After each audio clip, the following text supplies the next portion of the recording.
تو پیارے بچوں، کیسے ہو آپ سب لوگ؟ امید ہے آپ لوگ ٹھیک ہوں گے۔ آپ لوگ درود شریف پڑھ لیں تاکہ آج کی کہانی کا باقاعدہ آغاز کر سکیں۔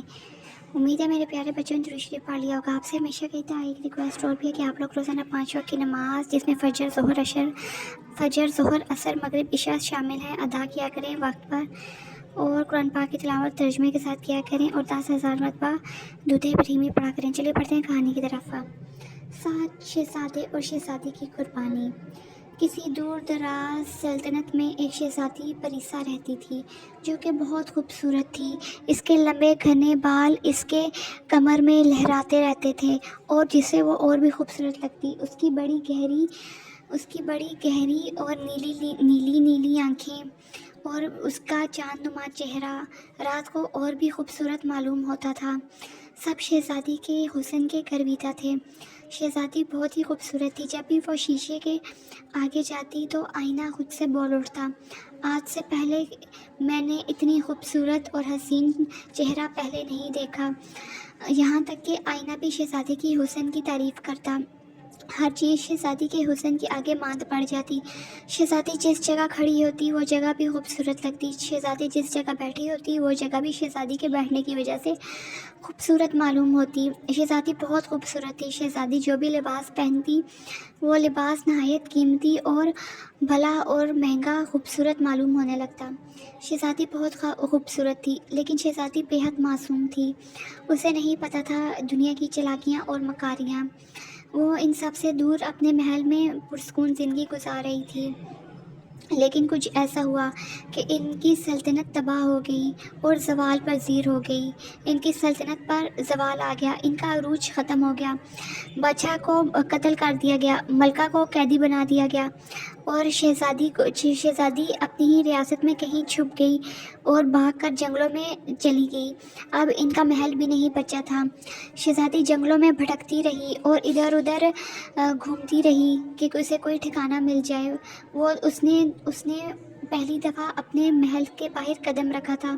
وہ تو ہمیشہ اپنے محل میں رہتی تھی اور اپنے محل کے شاہی باغ میں ہی گھومتی پھرتی تھی۔ اس نے آج سے پہلے محل کے باہر قدم تک نہیں رکھا تھا، اور اس کا لباس اور اس کو تیار کرنے والے بھی نوکر جو ہوتے تھے وہ محل میں ہی ہوتے تھے، اور اسے ہر چیز محل میں کے اندر ہی ملتی تھی۔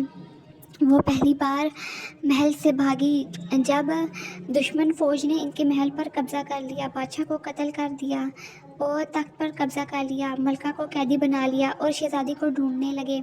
شہزادی چھپ کر جنگل میں بھاگ نکلی اور بھاگتے بھاگتے اتنے دور جا نکلی کہ شہزادی کو کوئی راستہ نہیں پتہ تھا۔ شہزادی کو تو اپنے محل کے باہر سڑک کا بھی نہیں پتہ تھا یہ کتنا دور جاتی ہے، لیکن اب تو شہزادی اتنے دور آ چکی تھی، جنگل میں بھٹک چکی تھی۔ رات قریب آ رہی تھی اور شام ڈھلنے کو تھی۔ شہزادی بے حد پریشان تھی اور جنگلی جانوروں کی آوازیں آ رہی تھیں۔ شہزادی رونے لگی اور ڈرنے لگی۔ اتنے میں شہزادی کو پودوں اور جھاڑیوں کے پیچھے سے کچھ آوازیں آئیں۔ شہزادی نے دیکھا کہ 7 خوبصورت لڑکے شہزادی کی طرف بڑھتے چلے آ رہے ہیں۔ شہزادی ہکا بکا ان کو دیکھتی رہی۔ وہ بھی شہزادی کو دیکھ رہے تھے۔ وہ شہزادی کے قریب آئے۔ شہزادی پہلے تو ڈر گئی، لیکن انہوں نے شہزادی کو ہمت دی کہ وہ اس کی مدد کریں گے اور اس کو کوئی نقصان نہیں پہنچائیں گے، بس شہزادی ان کی بات سن لے۔ شہزادی ان کے پاس بیٹھتی ہے اور ان کی بات سنتی ہے۔ وہ 7 شہزادے بولتے ہیں کہ ہم بھی اسی ریاست سے جس ریاست سے آپ آئی ہیں، ہم بھی یہاں کے شہزادے تھے، پھر اسی طرح ہماری سلطنت پہ بھی قبضہ ہو گیا۔ ہم 7 بھائی تھے، تو ہم نے اپنے آپ کو بچایا اور اس جنگل پہ نکل آئے۔ آج تک ہم اس جنگل میں بھٹک رہے ہیں۔ یہ جنگل بہت وسیع ہے، اس کا کوئی کنارہ نہیں ہے اور نہ ہی آج تک کسی کو اس کا کنارہ مل سکا ہے۔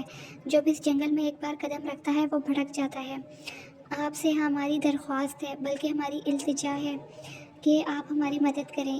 ایک چیز ہے، ایک کام ہے جو صرف آپ ہی کر سکتی ہیں۔ ہم جادو کے زور پر اس جنگل میں قید ہیں۔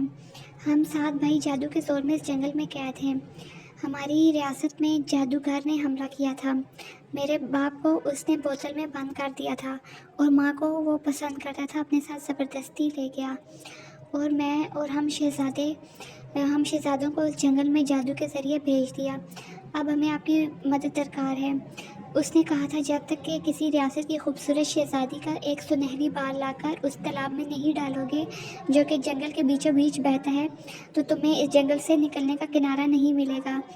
ہمیں آپ کا ایک بال چاہیے۔ شہزادی انہیں فوراً اپنا ایک بال توڑ کر دیتی ہے اور ان کے ساتھ اس ندی کے پاس جاتی ہے، اور وہ اس بال کو ندی کے پانی میں جیسے ہی ڈالتے ہیں تو ان کو چاروں سمت جنگل سمٹا ہوا نظر آنے لگتا ہے، اور وہ شہزادی کو لے کر وہاں سے نکل جاتا ہے۔